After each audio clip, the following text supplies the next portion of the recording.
இன்னைக்கு என்ன சமையல்? இன்னைக்கு இந்த வெந்தய குழம்பு. வெந்தய குழம்பா? அதுக்கு என்னதெல்லாம் எடுத்து வச்சுருக்கீங்க? தக்காளி பழம், உள்ளி, வெங்காயம், பெரிய வெங்காயம். வெந்தயமா? வெந்தய குழம்புக்கு வெந்தயம் நிறைய போடணுமா? குறைய தான் போடணும். என்ன கடுகு எண்ணெய் ஊற்றி கடுகு போட்டிருக்கீங்களா? ஆமாம். போட்டு இப்போ என்ன போட போகிறீங்க? வெந்தயம் போடணும். கடுகு பொரிஞ்ச பிறகு தான் போடணுமா? வேறு இது கறிடுங்களா? 2 கரண்டி போடட்டுமா, 1 போடணுமா? போடுங்க. நீங்கள் எவ்வளோ நீங்கள் உங்கள் ஸ்டைலில் பண்ணுங்கள், என்கிட்ட எதுவுமே கேட்காது. போடும்.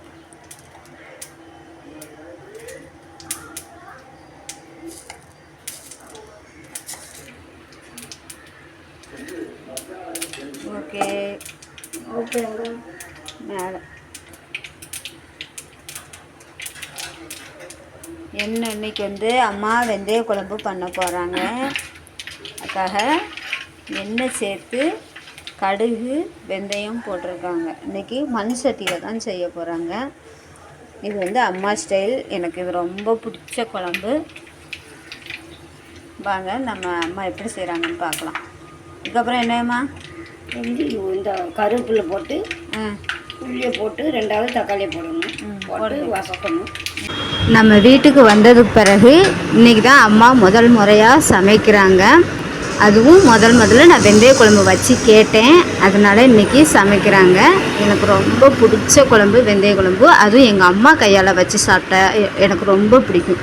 யாருக்கெல்லாம் அம்மா கையால் சாப்பிட ரொம்ப பிடிக்குமோ அவங்களாம் மறக்காமல் கமெண்ட் பண்ணிடுங்க ஃப்ரெண்ட்ஸ்.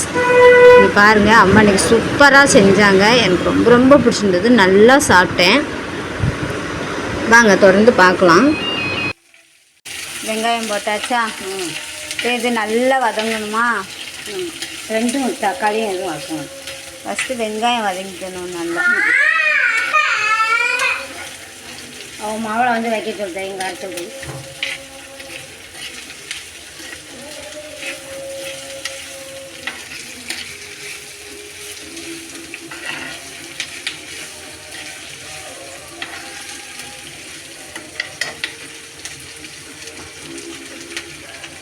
வெங்காயம் நல்லா வதங்கட்டும்.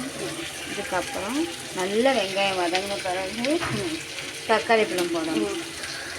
அப்போ இதை அரைச்சிக்கிட்டு போடு. என்னதுமா இது? பொரிக்கடலை, தேங்காவும் பொரிக்கடலையும் அரைக்கணுமா?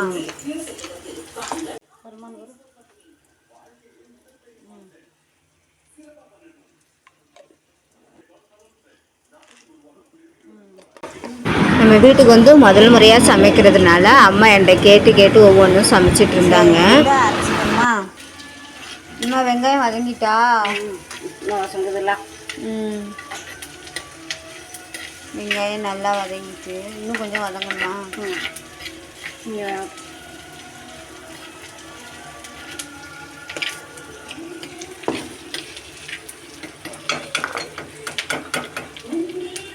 வந்தாச்சு. தேங்காயும் பொரிகடலையும் வேணுமா? ஆமாம். இந்த குழம்பு சாப்பிட்றதுனால என்னென்ன நன்மைகள் இருக்குது? என்ன நன்மை? குளுமை, உடலுக்கு நல்லது, குளிர்ச்சி. வெந்தயம் போடுறதுனால குளிர்ச்சி. வெயில் காலத்துக்கு இது ரொம்ப நல்லது, அப்படி தானே? வெயில் காலத்தில் அடிக்கடி வெந்தய குழம்பு சாப்பிடணும்.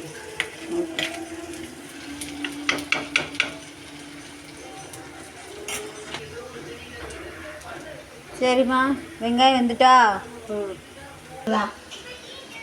வெங்காயம் வெந்துருச்சா? வதங்கிடுச்சா? சரி, இதுக்கப்புறம் தக்காளி போட்டு போடுங்க.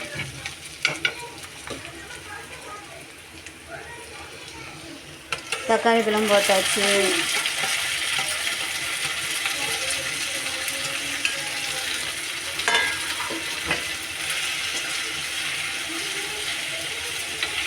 தக்காளி பழம் நல்லா வதங்கட்டும்.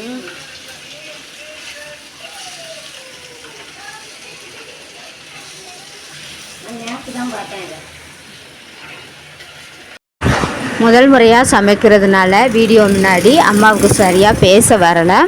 போக போக அம்மா நல்லா இன்னும் பேச ஆரம்பிச்சுவாங்க.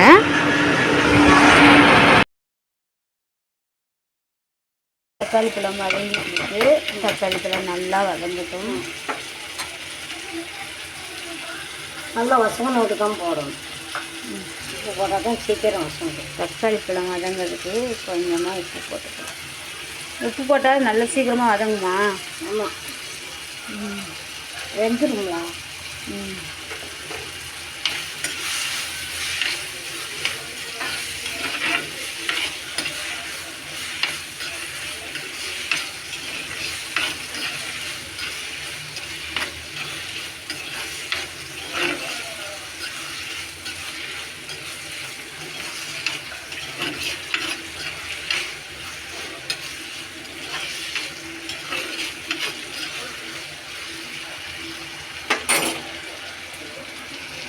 தக்காளி பழம் நல்லா வதங்கட்டும். சரிம்மா, இப்போ அதுக்கப்புறம் என்ன செய்ய போகிறீங்க? தேங்காய் அரைச்சி வச்சுருக்கீங்க. இதில் இன்னும் வதங்கணுமா? போதுமா? தக்காளி பழம் போதுமா? பழம் ஆயிடுச்சுலாம். சரி, அப்புறம் என்ன செய்ய போகிறீங்க? மசாலா போடணும். போடுங்க. இதெல்லாம் மொத்தமாக போட்டுவோமா?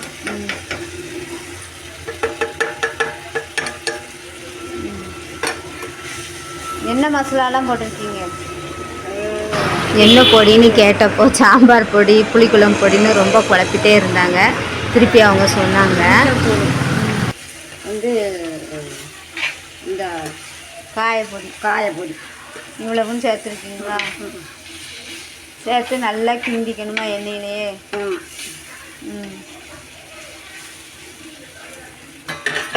இங்கே ஊற்றிடுவோம். அதுக்கு பிறகு தேங்காய் அரைச்சி வச்சு தேங்காய் ஊற்றிக்கலாமா? ஓகே, சூப்பராக ரெடி ஆகிட்டு.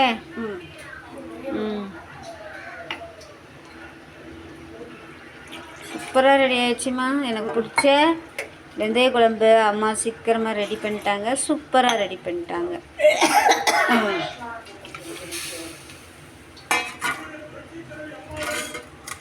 சூப்பராக ரெடி ஆகிட்டு.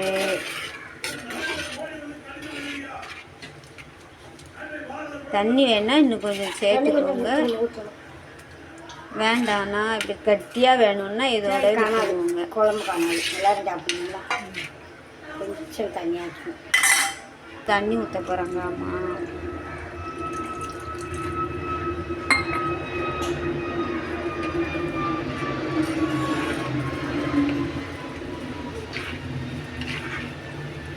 போதுமா தண்ணி? தண்ணி ரொம்ப ஊற்றணும். குறைஞ்சது நேரம் ஆகணும்.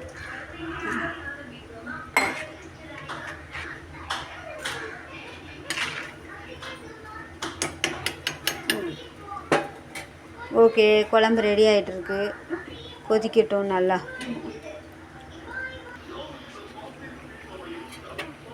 சூப்பராக குழம்பு கொதிச்சு வந்துருச்சு. அருமையாக ரெடி ஆயிடுச்சு.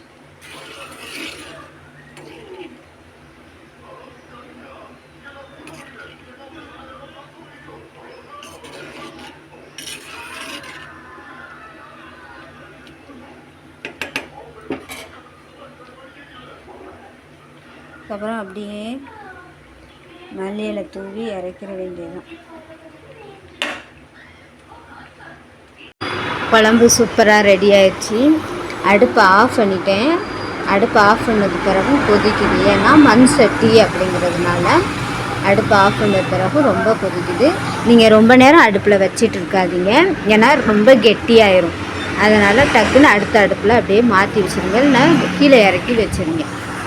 பாருங்கள், சூப்பராக ரெடி ஆயிடுச்சு. யாருக்கெல்லாம் இந்த குழம்பு உங்களுக்கு பிடிச்சிருந்ததோ அவங்களாம் மறக்காமல் இதே போல் உங்கள் வீட்லேயும் செஞ்சு பாருங்கள்.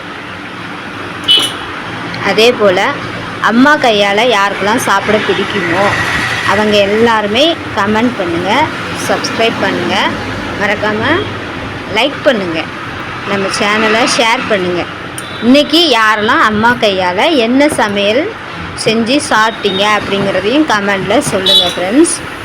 சூப்பராக ரெடி ஆகிட்டு நான் இன்றைக்கி ரொம்ப சந்தோஷமாக இருக்கேன். அம்மா கையால் ரொம்ப நாள் கழித்து சாப்பிட போகிறேன். இப்போ இடையில ஊருக்கு போயிருந்தப்போ கூட அம்மா கையால் சாப்பிட முடியலை, அண்ணி கையால் தான் சாப்பிட்டோம். அண்ணி சமையல் தான் சாப்பிட்டுட்டு வந்தோம். இன்றைக்கி நம்ம வீட்டுக்கு வந்து அம்மா சமைச்சு நமக்கு தரும்போது ரொம்ப ஹாப்பியாக இருக்குது. மல்லியில் போட்டு இறக்கியாச்சு. அவ்வளோதான் ஃப்ரெண்ட்ஸ். இந்த சேனல் பிடிச்சிருந்ததுன்னா மறக்காமல் சப்ஸ்கிரைப் பண்ணிடுங்க. நன்றி, வணக்கம்.